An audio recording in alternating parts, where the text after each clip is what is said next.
Welcome back to our channel. ఏ యుగంలో ఉన్నాం, 5G జనరేషన్ గా పిలుస్తుంటాం. అయినా కూడా కొన్ని విషయాలు మాట్లాడుకోవడానికి మొహమాటం. ఈవెన్ డాక్టర్ ని సంప్రదించాలంటే కూడా ఒక్కటికి 1,00,000 సార్లు ఆలోచించి అక్కడే ఆగిపోతారు. సో అలాంటి విషయాలు మనం ఇవాళ మాట్లాడదాం. ప్రజెంట్ మనతోటి వైద్య నిపుణులు సిఎల్ వెంకటరావు గారు. సార్ నమస్తే. నమస్తే సార్, ముఖ్యంగా డ్రెస్సింగ్, అసలు ఇంట్లో ఎలాంటి బట్టలు వేసుకోవాలి అంటే దానివల్ల కూడా ఇన్ఫెక్షన్స్ రావడం, పర్సనల్ పార్ట్స్లో అవి డాక్టర్ దగ్గరికి వెళ్ళి చెప్పాలంటే ఇబ్బంది పడ్డం, తర్వాత వాళ్ళ లైఫ్ పైన ఇంపాక్ట్ పడ్డం, ఇవన్నీ చూస్తుంటాం. సో మీ దగ్గరకు వచ్చే పేషెంట్స్ ఎలా ఉంది సార్? ఇది ముఖ్యంగా మహిళలు, భారతదేశ సాంప్రదాయం మనం కట్టుకునే చీర. ఇప్పటికీ కూడా గ్రామాల్లో సాంప్రదాయ చీరే కట్టుకుంటారు. పగలేం కట్టుకుంటారో రాత్రి ఒకసారి కట్టారంటే మరుసటి రోజు దాకా అదే కట్టుకుంటారు. ఇప్పుడు మనకి దుస్తుల్లో 2 రకాలు: బయట దుస్తులు, లో దుస్తులు. లో దుస్తులు అనేవి కేవలం మనం పనికి వెళ్ళినప్పుడు, డ్యూటీకి వెళ్ళినప్పుడు, పని చేసేటప్పుడు వాడుకోవాలి. ఇంటికి వచ్చి రిలాక్స్ అయ్యేటప్పుడు, పడుకునేటప్పుడు ఆ లో దుస్తులు అనేవి మనం వాడకూడదు.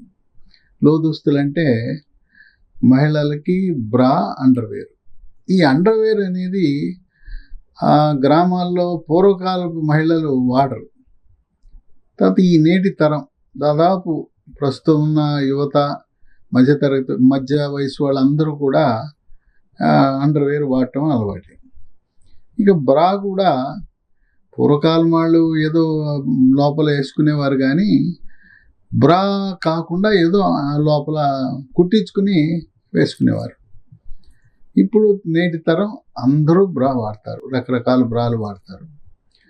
ఈ ఆడపిల్లలు, మహిళలు అండర్వేరు, బ్రా అనేది అవసరం ఉన్నప్పుడే వేసుకోవాలి. నిద్రపోయేటప్పుడు వీటి అవసరం లేదు. తర్వాత అండర్వేర్ అనేది పురుషులు బనీను 2 వాడతారు. బనీను, అండర్వేర్. ఇవి మనం స్నానం చేసి ఆఫీస్కి డ్రెస్ చేసుకునే సమయంలో అండర్వేరు, బనీన్ వేసుకోవాలి మగవాళ్ళు. మహిళలు అండర్వేరు, బ్రా. తర్వాత సాయంత్రం వెళ్ళొచ్చిన తర్వాత, ఆఫీస్కి వెళ్ళొచ్చిన తర్వాత, పని పూర్తయినాక ఇంటికి రాగానే మహిళ అండర్వేర్ తీసేయచ్చు. తర్వాత బ్రా అనేది నిద్రపోయే వరకు ఉండవలసిన అవసరం ఉంటుంది. ఎందుకంటే బ్రా కొంచెం సైజు పెద్దగా ఉన్న రొమ్ములు ఉంటే అది సపోర్ట్ ఇస్తుంది. బ్రా తీసేస్తే చిన్న స్థానాలు ఉంటే పర్వాలేదు, కానీ పెద్దది ఉన్నప్పుడు సాగిపోవటం, జారిపోవటం జరుగుతుంది. వాళ్ళ అందం దెబ్బతినే అవకాశం ఉంది. నిద్రపోయే వరకు బ్రా ఉంచుకుని అండర్వేర్ తీసి, వాళ్ళు పంజాబీ డ్రెస్ వేసుకుంటారా, లేదు చీర కట్టుకుంటారా, ఇంకో దుస్తులు వేసుకున్నా వాటిని మార్చుకుని ఇంటికి రాగానే మన ఇంట్లో నైటీ వేసుకోవాలి. ఆ నైటీ వేసుకోవటం, అట్లాగే పురుషులు ఇంటికి రాగానే మనం ఆ బనీను ఉంచుకుని పై చొక్కా తీసేసి అండర్వేర్ తీసి, చాలామంది పట్టణాల్లోనూ పల్లెల్లో కూడా లుంగి వాడుతుంటారు. మన అలవాటు లుంగి. ఇప్పుడు కొంతమంది పైజమా వేసుకుంటారు. మళ్ళీ పైజమా వేసుకుంటే మళ్ళీ దానికి అండర్వేర్ అవసరం ఉంటుంది. కనుక లుంగి అనేది ఆ బనీన్ సరిపోతుంది. లేదు బనీన్ వద్దనుకుంటే ఒక చొక్కా తొడుక్కోవచ్చు, ఇంట్లో వాడుకునే చొక్కా. ఇంటికి వచ్చిన తర్వాత మనం వేసుకోవాల్సిన దుస్తులన్నీ కూడా కాటన్ దుస్తులే వాడాలి. అసలు బయటికి వెళ్ళేటప్పుడు కూడా మనం రోజువారీ దుస్తులు కాటన్ వాడితే బ్రహ్మాండం, ఆరోగ్యానికి చాలా మంచిది. కాటన్ చెమటను పీలుస్తుంది. ఓ రకంగా వాడకూడదు ఏంటంటే జీన్సు, పాలియస్టరు, సిల్క్, వాటి వల్ల అది ఎవరికంటే పాశ్చాత్య దేశాల్లో లేదా ఉత్తర భారతంలో అక్కడ పర్వాలేదు, ఎందుకంటే వాళ్ళకి ఎండ ఉండదు, చెమట పట్టదు. మనమేమో తెలంగాణ, ఆంధ్రాలో పొద్దున్న లెగిస్తే చెమట ఎక్కువ పడుతుంది మనకి. అందువల్ల చెమటకి సిల్క్, పాలిస్టరు, ఈ జీన్స్ మన ఆరోగ్యానికి సరిపడవు. ఈ బట్టలు వస్త్రధారణకు, చర్మ సమస్యలకు సంబంధం ఉంది. ఏమవుతుంది, మనం జీన్స్ వేసుకుంటాం, సిల్క్, పాలిస్టర్ వాడతాం, అవి లో దుస్తులైనా బయట దుస్తులైనా అక్కడ చెమట పడుతుంది. ఎప్పుడైతే చెమట పట్టిందో అక్కడ సూక్ష్మ క్రిములు, ఫంగస్ ఇవన్నీ చేరి గజ్జి, తామర ఇలాంటివన్నీ కూడా చర్మ స్కిన్ వ్యాధులు ఇన్ఫెక్షన్స్. మొత్తం వచ్చేస్తాయి. ఆ చెమట మీద అవి ఆనందంగా పెరుగుతాయి. ఇదేంటి, కాటన్ అయితే చెమటను పీల్చేస్తాయి. Observe చేస్తుంటది sweat. పైగా దానిపైన బయట జీన్స్ వేసిస్తే ఇంకొక ఇక అది ఎట్లుంటుందంటే మిలిటరీ వాడి కవచం లాగా ఉంటుంది. ఏది సీసపు కవచం లా ఉంటుంది జీన్స్. కనుక జీన్స్ అనేది మనకు అసలు దక్షిణ భారతదేశంలో మన తెలుగు రాష్ట్రాల్లో సూటే కాదు. మరి మరి మహిళలు నైటీ వేసుకుని ఎవరినన్నా ఇంట్లో వాళ్ళని కాకుండా బయట వాళ్ళు వచ్చినప్పుడు నైటీ వేసుకోవచ్చా అంటే కొంతమంది పైన ఒక చున్నీ లాంటిది వేసుకుని ఉంటారు. అది పెద్ద అభ్యంతరకరం ఏమి ఉండదు.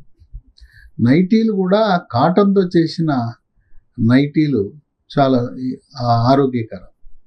ఇంకోటి ఏంటంటే మనము ఈ దుస్తులు తీసేసి కాటన్ దుస్తులు ధరించటం వల్ల ఎంత లోడ్ తగ్గిస్తే మన శరీరానికి చక్కగా చర్మానికి గాలి ఆడుతుంది.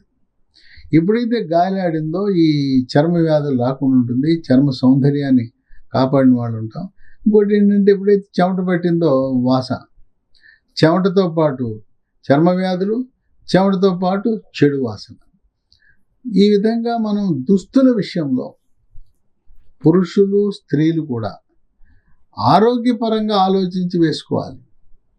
ఆ విధంగా వేసుకోవటం ద్వారా మనం ఈ చర్మ వ్యాధులు ఎక్కువగా వేసవిలో మనం వేధిస్తుంటాయి. ఇంకోటి ఏంటంటే షుగర్ ఉందనుకోండి, షుగర్ ఉంటే ఇక వద్దంటే చర్మ వ్యాధులు. ఆ షుగరు అధికంగా ఉండి కంట్రోల్ తప్పినప్పుడు ఒంటి మీద పొక్కులు, గుల్లలు, సెగ్గడ్డలు, గజ్జి, తామర ఇవన్నీ కూడా వేధిస్తుంటాయి. ఇంకోటి ఏంటంటే ఈ గజ్జి, తామర వచ్చినప్పుడు మనం ఆఫీస్కి వెళ్ళినా లేదా ఎక్కడికి వెళ్ళినా ఇరిటేటింగ్, ముఖ్యంగా గజ్జల్లో వచ్చింది గజ్జి, తామర అందరి ముందు గోక్కోవాలంటే ఎంత ఇబ్బంది. అక్కడ చాలా కష్టం. అక్కడేమో దురద, ఆ భాగంలో చేయిబెట్టి గోక్కోవాలంటే అవమానం. మరీ ముఖ్యంగా మగాడైతే పర్వాలేదు, ఏదో గోక్కుంటాడు. అదే ఒక ఆడపిల్లో మహిళలో అక్కడ గజ్జల్లో దురద పుట్టి గోక్కోవాలంటే ఇక వాళ్ళు ఏం చేస్తారు, టాయిలెట్కి పరిగెత్తాలి. పరిగెత్తుకెళ్ళి టాయిలెట్లో గోక్కుని మళ్ళీ వెనక్కి రావటం. ఒక మీటింగ్ జరుగుతూ ఉంది, దురద వస్తుంది, అక్కడ అందరు చూస్తుంటారు కదా.